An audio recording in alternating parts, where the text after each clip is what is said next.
In this episode, you'll learn the one mistake that could ruin your chance to relocate with your child.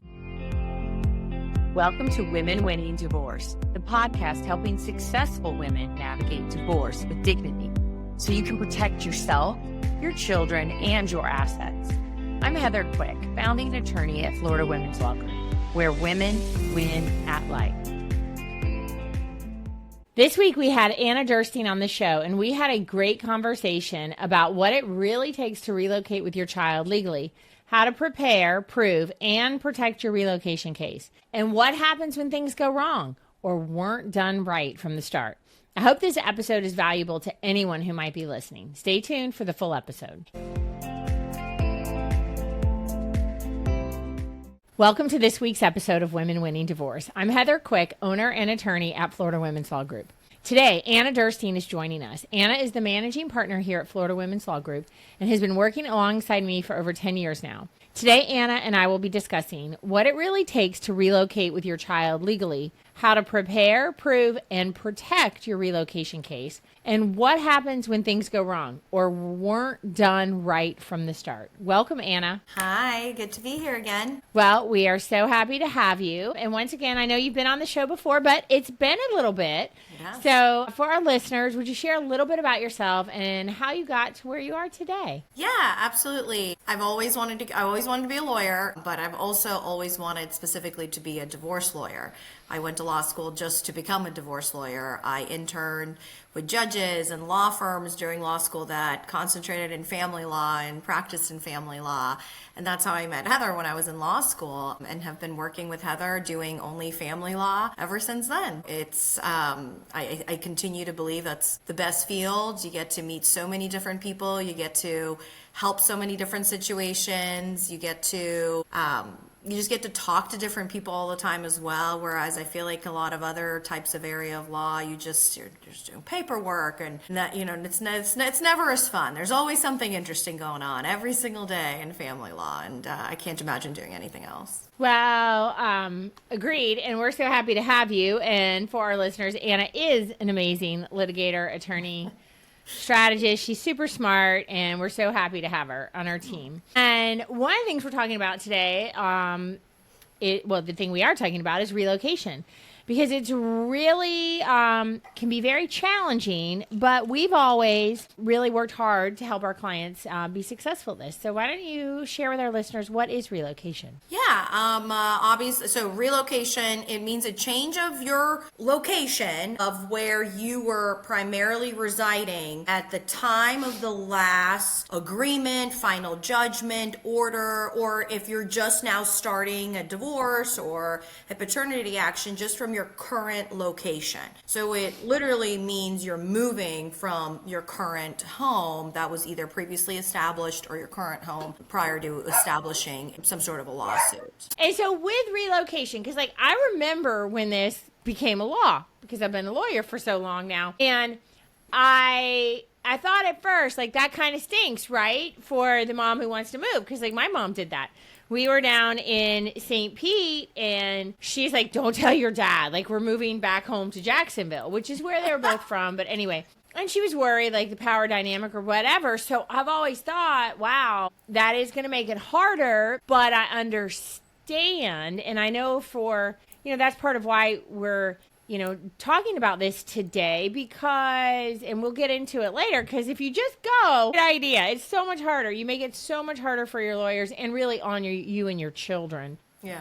If you just go. So let's talk about that. How do you do it the right way? Is there a way to do it without lawyers? I don't know. I mean, everything is possible, but the problem is you don't know what you don't know. You don't know how the other side's going to react and when they're going to react, right? I've had tons of cases where my clients have already moved and and they were because they verbally talked to the dad or they verbally talked to their former husband and everything was so good and all grand. But then later he changed his mind. And because there was a lot of things that were not done based on statute and the law, they could file and they could bring them back here, back in Florida. So yes, a lot of things can go wrong. And, just to clarify too, this isn't just like going down the road to like, from Duval to probably like even St. Augustine. This is 50 miles too. That's another big thing. It's a big, there's a distance requirement. It's 50 miles from that residence. And not for temporary things, people go out of town for the summer. It's permanent. This is like you are moving permanently out of that home where you previously were residing. So it's 50 miles from that specific location. So it's a big gap. I mean, 50 miles it could be it's a large distance. So that if you have already relocated and then you're going to have to come back, it's not going to be, and you didn't do it the right way. It's going to be worse. It's going to be really hard. You're going to have to change everything again. And let's, because you said the example, maybe, your ex said you could. Ladies, or listeners, like, that's not good enough. Good. That is not good enough. Like, it has to be in writing. And the statute's very specific. Yes. And going to court saying he said we could is really not going to be your greatest defense in this. And so you need more than, yes, he said yes. Mm-hmm. Absolutely. In order that. And so let's talk about this because, one, I'm glad you brought up the 50 miles. And, that's not always on Google Maps. It's like how the crow flies. And so if you're going to be close, again, you need to talk to a lawyer at least about it, even if you think he's in agreement. Okay, let's get things lined up. Yeah. Because, Anna, let's talk about what needs to happen for relocation to be considered. You mentioned one of the main things. It has to be in writing. So it has to be in writing between the two of you. And a lot of times, it's your ex-spouse, it's your, it's the dad of your child that you guys had. Your relationship might be okay-ish enough to where you talk in person, but everybody knows that when people say in person, then they completely change when it comes back to writing or when you come back and like try to re-verify something. Everyone has experienced like, wait, that's not really what we discussed. Like, how did you misunderstand that? So that's where it has to be in writing. There has to be certain things included as part of that writing. It can't just be like, sure, you can move. No, we have to yes, you can move to, Maryland and, this is going to be what we're going to do for visitation. This is going to be what we're going to, there's a lot of things that need to be included in those types of like exchanges and emails or messages or whatever you have between the two of you that you're doing to make sure that if he changes his mind later, that whatever you did agree to can be enforceable. So this is where it becomes very, very, very, it's very technical. And if something's missing, you don't have it, the court could make you come back. Right, which again is and the battle, like, we've told many, many clients over the years, right, if you'd come to us in the beginning, it's still going to be a time-consuming financial investment, but let us evaluate and try to get it done the right way. And if you try to do it on yourself and then we have to fix it, it's going to just be at least twice as much, if not 3 times as much. And we might not be able to because now you're starting at a point that could be bad. The court's like, you just left and you didn't get consent with your ex-husband. A lot of times the judges look really badly on you for doing that. Yeah. Most relocation cases occur after there's already a final judgment that's been entered. So like those, I would say there's a ton from the initial get-go, but those I find less likely to have the errors of the, post-judgment issues because those get in front because they have to still get a divorce. They still have to get ahead on all of that. These people have already been divorced. Now, every parenting plan, almost every single one is going to have a provision in there regarding not being able to relocate. So when you do relocate, the courts are going to hold you to that. That is a court order, and you have failed to follow that court order, they will bring you back. So yes, it is way tougher to go backwards than it is to start from the start when you're trying to relocate. It's that one for sure, because the court can consider your unwillingness to follow a prior court order and whether or not they're going to grant you to relocate again. All right, so let's talk about the age of your children. Does that matter? How does that differ? And I know, and for our listeners, these cases are so fact specific. Yeah. So this is, and we tell you this all the time, like, hey, I know your best friend got this deal. It's going to be different, but like this one is really, really going to be so specific in your case. And your attorney, we're going to ask you so many questions in order to figure out if we think this can work. But let's talk about the age of your children, because, I mean, that is going to be a factor. I mean, you know, you have a 1-year-old versus like a 12-year-old, for example. A 12-year-old obviously can probably fly without a parent, so it makes maybe transportation a little bit easier versus a 1-year-old. So that means you're always going to have to, there's going to be a bigger financial obligation for transportation purposes when there is a 1-year-old versus a 12-year-old. The preference part of it still is not that, it's not like the make or break it factor, right? My 12-year-old, you know, we're so close to each other, you know, that's, you know, so, you know, that's why we want to relocate. It's not going to be, it's never going to be the primary factor ever. I think the difference in the age when it comes to relocation, it really just comes from on the financial part of it. It comes on how can timesharing continue to be effectuated with the father. Because again, a 1-year-old that, you know, moves to Maryland and now you're in Florida, for example, that makes it real tough to continue, you know, a very good type of visitation schedule versus a 12-year-old, you know, we can be here for the whole summer, you know, for example, if you relocate or something like that. So that makes it a little bit easier in terms of it, but it is not a make it or break it factor at all. Yeah, and let's talk a little bit about that. And I'm probably just totally jumping ahead, but I think it's important for our listeners because the current schedule they have, and more likely than not, going to be very different, a 1-year-old, you know, versus a 12-year-old. But the current arrangement schedule that they have with their father, that is a big deal. You got to look at how that's going to be impacted. Yeah, I mean, if somebody has 50%, you know, if they have 50-50, which, you know, that is the standard that the courts are looking at now, and the dad's exercising it, you know, so let me say that, like, it's actually being exercised because, you know, if they're not exercising it, that makes things a lot easier. But if they're actually exercising that 50-50 schedule, how is it going to be in that child's best interest to leave a parent that they're visiting with 50% of the time to relocate to a completely different area? That would absolutely impact a 50-50 timesharing schedule, because you can't, again, if you're going to be down the street in St. Augustine, you know, in Jacksonville, maybe that's, you know, that's not going to be as impactful. It's 45 minutes, an hour drive. It's not going to be that impactful. 50-50 likely could still continue, especially if a child's not school aged. I think that should, you know, that shouldn't be an issue. But when you're talking about you continue to live and remain in Jacksonville, but somebody else moves to North Carolina, you can't do 50-50. How are you going to do 50-50? It's you can't. A child can't have two different schools, two different daycare. It's just, you can't do that. So it is absolutely something to look at to determine how it's going to impact the visitation, and the courts take that into they take that into consideration a lot, because it is the primary factor. It's got to be in the child's best interest to relocate, not the parent, not the person who wants to relocate, not the mom that wants to relocate with the child. Well, let's talk about that, because that is so, you know, we try to say, oh, you know, if mom's good, everybody's good, but it doesn't work that way, right? In the court system.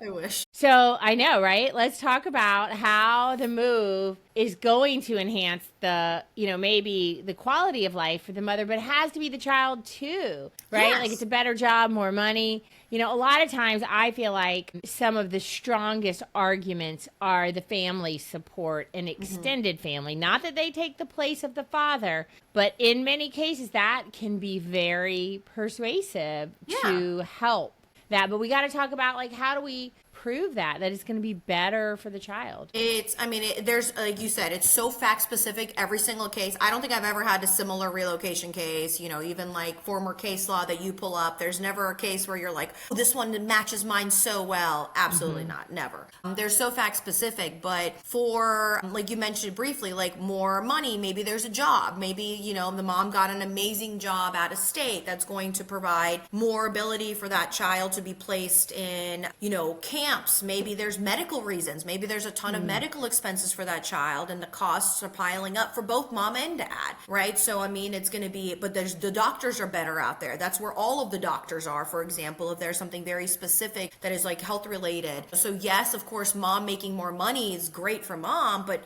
how does that benefit the child? So there has to be that direct correlation. You can't just be like, well, I'm going to get a better paying job. Well, that's great, but what difference does that make to that child's relationship with the father? So you have to it's got to be correlated. Family support is a really big one. So like, I've had cases where dad travels a lot. Yeah, he's got a lot of time sharing. Yes, he does see the child a lot. He follows the schedule to the best he can. He does make up time sharing, as they work it out, but there's no family. So mom is constantly taking time off work. She's been fired from jobs for taking too much. She's been having to take PTO unpaid because she's not, not paid time off anymore. I mean, she's taking time off and not getting paid. That's impacting, that's impactful, and then, and dad can't contribute anymore financially. They're both stretched very thin. There's nobody else they can hire. That's something that, the court can look at for, as well. School systems, I mean, sometimes the schools just don't work out where the kid is, and they just don't work out for what the child might need. But then again, how do you prove that, right? It can't just be like, well,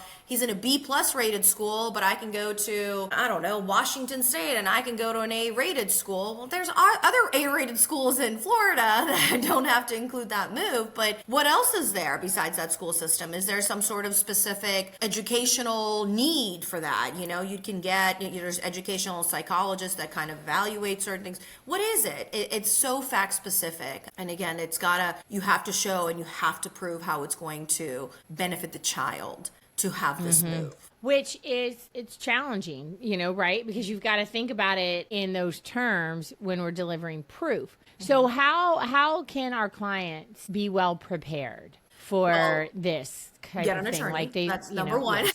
Get an attorney. That's your first thing, I mean, if you're unsure and, and depending on your relationship with your former spouse, the dad of the child, you can, you could try to feel them out a little bit, but be careful because again, if you might give away too much information or too little information, and then that might make them want to file for something because they're getting prepared. So you have to be careful. You might not want to do that. So I would always say, talk to an attorney first. Talk to them. I mean, just have that consult, have that meeting, strategize, again, be prepared to tell that attorney, what do we need? These are the reasons, this is the kind of relationship that that our child has with the dad. This is the kind of relationship I have with the dad.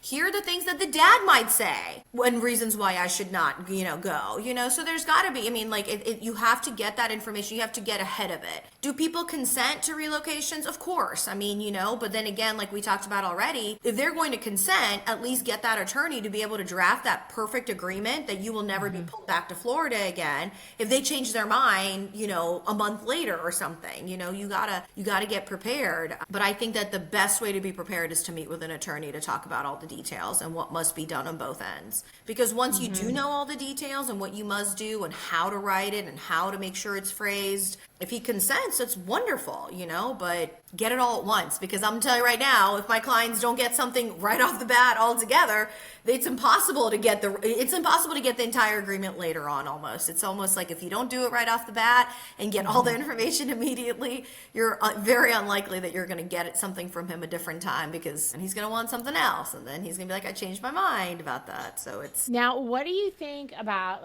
I know in the past, and I still, we ask our clients, just when we're getting to know them and they hire us, well, where's your family? Because a lot of people end up in Jacksonville. They didn't start here or they, you know what I mean? And I think it's an important question. And especially if they are coming to us for an original divorce. And I know we talked about this many years ago, but I didn't think that was a good idea to do it in the original divorce, but you really did.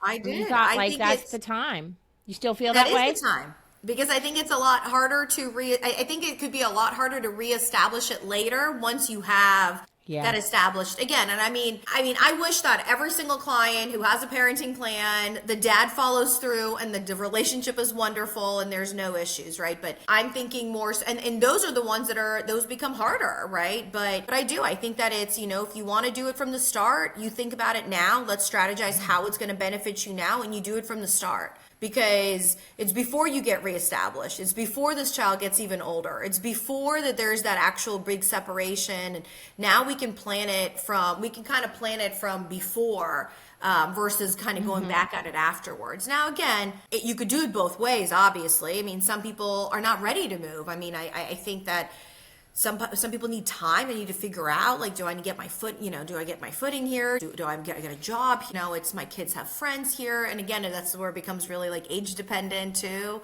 Yeah. But it's absolutely something to discuss with your attorney so you know what your rights are. Absolutely.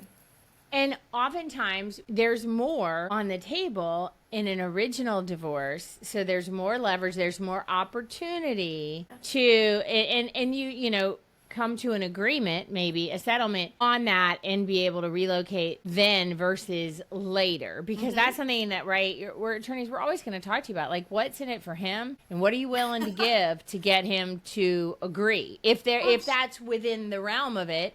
Because most people want to know what's in it for me. Like, why would he sign that? And you got to think about that. I agree. No, I agree with that. Now, what do you think is the ideal situation for relocating? God, this one's so hard. So let me think if I've had this, and I've never had a case like this, because it's impossible to have that perfect case that just walking through the door. I would say a original divorce. Dad travels all the time for work, never around, constantly out of town, and not like because that's his earning capacity. That's what he does for work.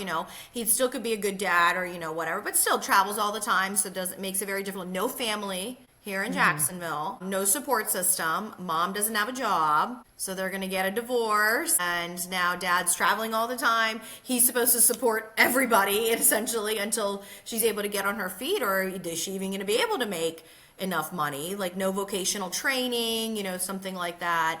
Younger child, so not extremely established in 10,000 activities, extracurricular, school, every single school club or whatnot. I would say that would be my ideal situation to have a client with those types of facts walk in.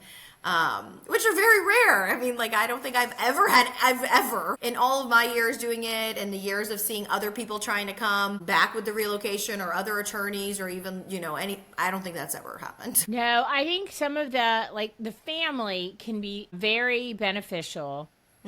Because usually, hey, they are when they provide support just even emotional support and having the connection. And often what I have seen is that, neither side's family is here, but yet both of the other side's family say is in South Carolina or North Carolina. So you can make that argument that, hey, not only mom's parents and siblings and cousins are here, so are dads. That's so now that's a really good one. And everybody's there. We go visit all the time. The kids already have an established friendships. All their cousins live there. And then when the dad comes to visit, dad would have a place to stay. Because again, we got to think about that. I think, and that kind of gets to the next thing about flying and the distance. And I will say, ladies, that's a big issue because one, is it a lot of time in the car that is sometimes, right? Especially here in Jacksonville, we're not in a hub. So, and you got to get to the airport and fly and drive, but all that. But if somebody's 5 hours away, then how often is your child in the car and for what period of time? Right. That's a lot that I think could go against you versus how impactful is that for that child? If there's easy flying or as the parent, are you willing to fly with them down there? And then go stay in a hotel or whatever, and then come back. I mean, it's a lot of logistics that we go through. We talk about all that because you really have to try to make it more palpable and really facilitate, reaching and overdoing it on what you're offering to do to make sure that the father has time with the child. Because I think that is the big on the forefront. The transportation part of it is huge because, I mean, it's, you're moving, so you should be the one, paying for this. Well, that's not always the fact, and the court's not going to make you be the only one to pay. It's okay. We have to analyze it all from all aspects. I mean, it is going to change anything. It's going to change child support because child support guidelines are able to take into account, and the court is able to deviate based on certain factors like transportation necessary to effectuate timesharing. They are able to do that. Yeah. But yes, some airlines don't don't even allow certain age kids to fly. I mean, there's so many. No, I don't logistical think things. you can if you have you. It has to be a direct flight. And that's, so, you have to pay. You have to pay extra to have somebody accompany the kid too. The logistics on the air travel is crazy. And like you said too, we're not a hub.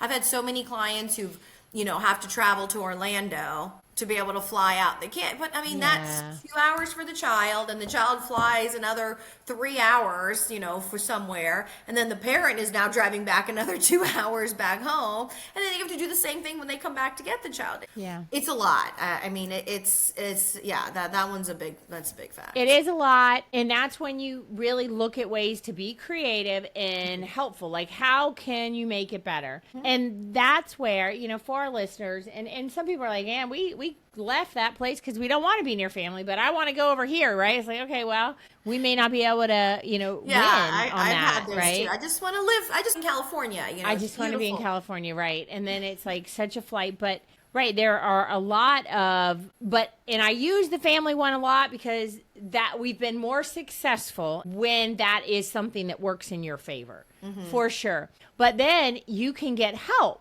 Right? If part of the big thing is dad's not here enough and I need more help, maybe then grandparents or aunts and uncles can facilitate with some of that transportation. And that can go a long way, whether it's, meeting in the car or just helping you with, getting them to the airport. Maybe they're like, I'm retired. I'll fly down there with them. I don't care, And that's big. That saves costs for everybody, right? So the retired grandparent, I'll watch the kids. You guys don't have to pay for daycare. I mean, that saves costs both ways to both parents, and they can use the cost towards something else, like being able to do, to effectuate the time sharing. But this does go. I mean, family is not everything. I mean, you got, I want to, again, like what is the effect it's going to have on the dad visiting with that child? Because nothing beats 50-50, right? That's the presumption. So how is my time, how am I going to continue to have the exact same relationship with this child as I have right now with you? It's going to be so hard because you really, technology is great, but if you're in a situation where it's a true, week on, week off, and your child is doing well, and it's a good relationship, we would, and there have been several cases like that where, we consult and strategize, and we're like, I don't think it's worth it. I don't think you have enough to tip the scales, even though we never know for sure. Yeah. We work really hard to try to pull as many facts. Even though it's the greatest job in the world, it may not work. And sometimes some women I know have said, okay, well, I'm going to go, and then let's negotiate with him so he has the child full time if he's not going to let me go. And sometimes they do that, depending, your child's like a junior in high school or something, or a sophomore. Okay, you're like, you know what? I'm not going to move them, but this is too good of an opportunity. And I share that with women because I don't want you to think like that your life has to stop or your career. There's a lot of options. And that's why, we talked about talking with an attorney, because let's map out a bunch of different things. But for some of you listening, you might be like, well, that's crazy, I would never leave my child. Then it's like, well, okay, then that you just might have to wait the few years and then hope you can still get that job, or maybe there's more, you do more travel when your child is with the father. And ideally, in cases where it's a great relationship, they can hopefully be supportive of you and be a little bit flexible so that you can do that. And I know that's not the case with everyone, but those are important things that, you need to talk to your lawyer about for sure. Absolutely. Oh, absolutely. I agree 100% wholeheartedly. Again, just because the two of you get along in the moment that you agree to something, again, like I said, it does not mean that it's going to stay and it's going to stick and it's going to be upheld in court too. So, please talk to a lawyer. Now let's talk about, so for any of our listeners who maybe already left, they're like, and they're like, I didn't know. All right. So let's talk about that, because I think for many of our listeners, they're like, I just feel like it's easier to ask for forgiveness than permission. Yeah. Well, And maybe now in we're some talking about the court aspects. system. Some, it's the opposite. The opposite really. when it comes to this. Yeah. Not Yeah. here, not here. Especially if you already have an established parenting plan. If you have if you already have an established parenting plan, like I mentioned briefly before, there is going to be a relocation provision in there that is going to say you cannot relocate without doing this, and if you do, the court will make you come back, and that is the consequence. Because then, if you do relocate without another court order or a written agreement that meets all the qualifications that the courts and the statute agree meet the qualification, the court can make the child come back.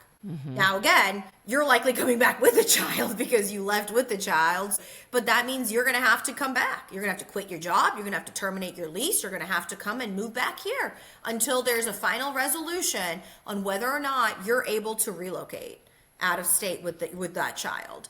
The court there's a chance the court could say no. And there's a very likely chance that the court will say no, because I think they will really use that against you. And, Because if you can't people follow say, well, the court judge, order- like they're gonna look at that behavior. It is extremely relevant to what is going on exactly in the fact that you had a prior order. Yes. And so it's just really, and it's just so expensive because now usually there's emergency orders. And that's when, like, I say that because, when you can at least plan it out, right? Like, it's a financial investment if you're going to have to litigate a case. But when things are getting thrown at you, like emergency orders or an order to pick up your child, and now you are defending him, you're probably going to have to defend in 2 different states for a period of time and maybe fight. Like, it's usually not worth it to just go and try to ask later, like, oh, I'm so sorry, I didn't know. We both advise against that. Yeah. Very much. The I don't know method does not work when you have a court order and it's written in there. Does not. I didn't understand. It does not work. It does not work. So you can't. does not work. It is. No. It does not work. No, it's not the right thing to do. Now, let's talk a little bit about how do you coach your clients to be patient through this, because this is a tough one. So relocation is one of the toughest things to litigate. So I've always, that's from the start. I mean, you have to have those expectations. You set those up. We talk about the timeline. Now, in certain situations, there is a temporary request for a relocation. So you can ask the court to consider to allow you and the child to relocate in the middle of the pending lawsuit, essentially, on the final relocation. But that's also very difficult to get. But it happens. It definitely happens, But again, like I said, some of those facts have got to be that, there's got to be some really good facts for that temporary to really work out. So, the courts, there are timelines and statutes that say that. But if the courts don't have availability to get you in, they can't get you in. If there's not an availability within 30 days, you're not getting it. A final trial, that could take almost a year to get to.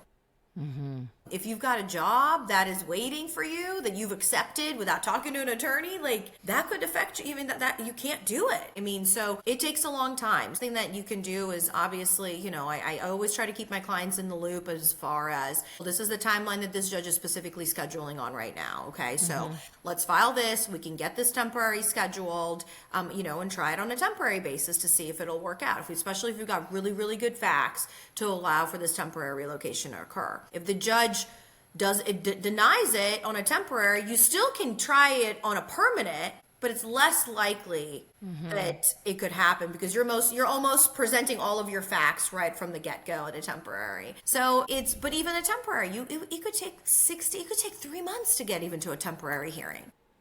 Right.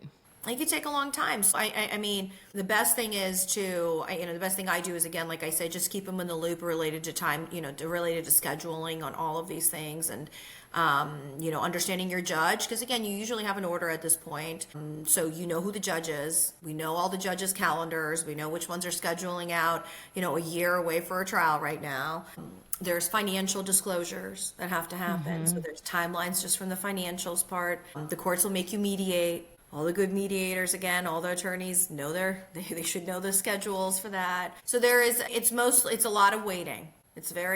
It is a lot of A waiting. lot of waiting. But the best thing is to, again, like I said, I think it's just knowing the time frame and putting those expectations up front related to how long it's going to take to get in front of this specific judge, how long it's going to take to get in front of this specific mediator that's been agreed upon to try to resolve all the issues. Okay, so now let's talk about this, because I did not say this one when we talk about the facts that we like, but I know you're going to like this one. Your ex, he already moved somewhere else and didn't get permission. And now you want to go move. Okay, let's talk about that, because I think that is helpful. It is absolutely. That's another good one. You're right. That's another perfect ideal one, because those never come. Ideal. But again, I know, those rarely never come happen. across. Yeah, those never come across. But no, that would be another ideal situation where the dad's already gone. That would be amazing. But two wrongs don't make a right. So I always say that it doesn't matter. It doesn't matter, because then what happens in the situation? I mean, what happens? Yeah, he moved, but his entire family still lives here, and he's still effectuating his entire time sharing as the two of you have agreed. He might have only had like every other weekend, or like 1 week a month or something, and he's still doing it. So there's certain things, again, like I said, it's so fact specific that just because he's left, it doesn't mean anything, because he could be gone on military orders. His home could still be here. Florida could still continue to be his address. He could just be a training or something, for a job, or he's doing some sort of training of somebody else for a specific job and he's coming back. So fact specific. But yes, if he has permanently relocated and now you want to, you're definitely going to be in a better position to relocate. And, because most likely it's going to be hopefully it's somewhere closer to where he is even. Or even if not, at least it's, and that's why I wanted to say that, because that happens a lot, right? Like the men do whatever the heck they want and then say that they do it all the time, but then, but you can't go, you can't do anything. And, if that has happened, it's still a process. We still like Anna said, don't just go. You want to do it the right way, because it changes child support. It changes the schedule. And, maybe now he's driving and the kids have to spend 4 hours in the car on the way, like on a Friday and on a Sunday. And that's not in their best interest. But he's saying, well, I moved, but I'm still doing this. So again, that's why it is not on any of these cases, a blanket answer. There's so many questions that we have to ask, and sometimes even, we'll meet and we'll think, well, I think you're kind of close, but we think these things would be more helpful. So it's maybe not now. Maybe it's like you need to get some more things in order. Absolutely. In order to support, and then we'll think we have a better chance. Absolutely. And that happens a lot, right? I mean, like I've had, why do well, I just want to, okay, well, let's see. Can you get a job there? I mean, like, does your field, in this type of field that you're in, is there jobs available in that location? What about family, friends? Have you ever even visited this place with your child? How far away is it going to be for dad? Even if he's relocated. So absolutely. I think it still becomes so fact specific, and it becomes so important to still have a written agreement or, consent order or an order from the court before you do something like that. Because again, like I said, you don't do something right, the judge's going to make you come back. Not him. He's not the majority time sharing parent. Now, is the judge going to say, oh, that's okay that you did that? No, but it doesn't give you the right to leave. It doesn't equate to you being able to leave. Correct. And that's the thing. It's definitely not worth it. It's not worth it to do that to yourself, your child, and it's not worth it. You got to go about this. It's very rare we're going to say go do something against a court order anyway, but this one's a big one that can really impact you for a long time. But I can't believe we're almost at the end. Anna, this has been a great conversation. You and I are good talkers about the law, so that happens a lot.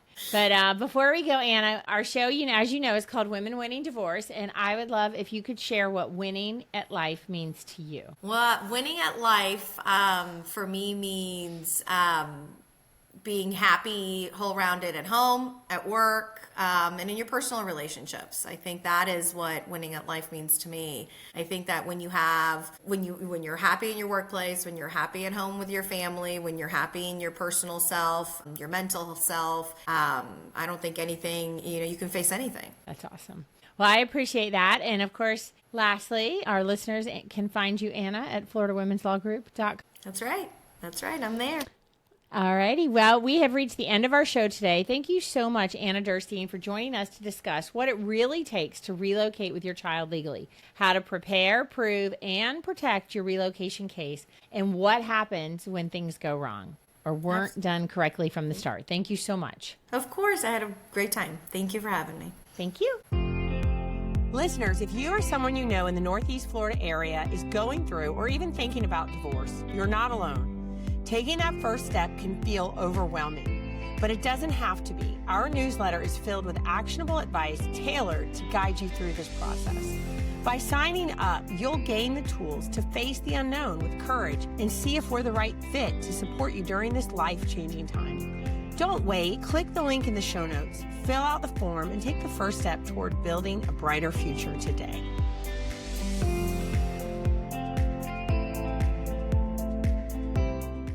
This podcast is for informational and entertainment purposes only and is not an advertisement for legal services. The information provided on this podcast is not intended to be legal advice. If you have a legal issue, please contact an attorney in your local jurisdiction. The views and opinions expressed by the hosts and guests are solely those of the individuals and do not represent the views or opinions of the firms or organizations with which they are affiliated. This podcast is available for private, non-commercial use only. Any editing, reproduction, or redistribution of this podcast for commercial use or monetary gain without the expressed written consent of the podcast's creator is prohibited.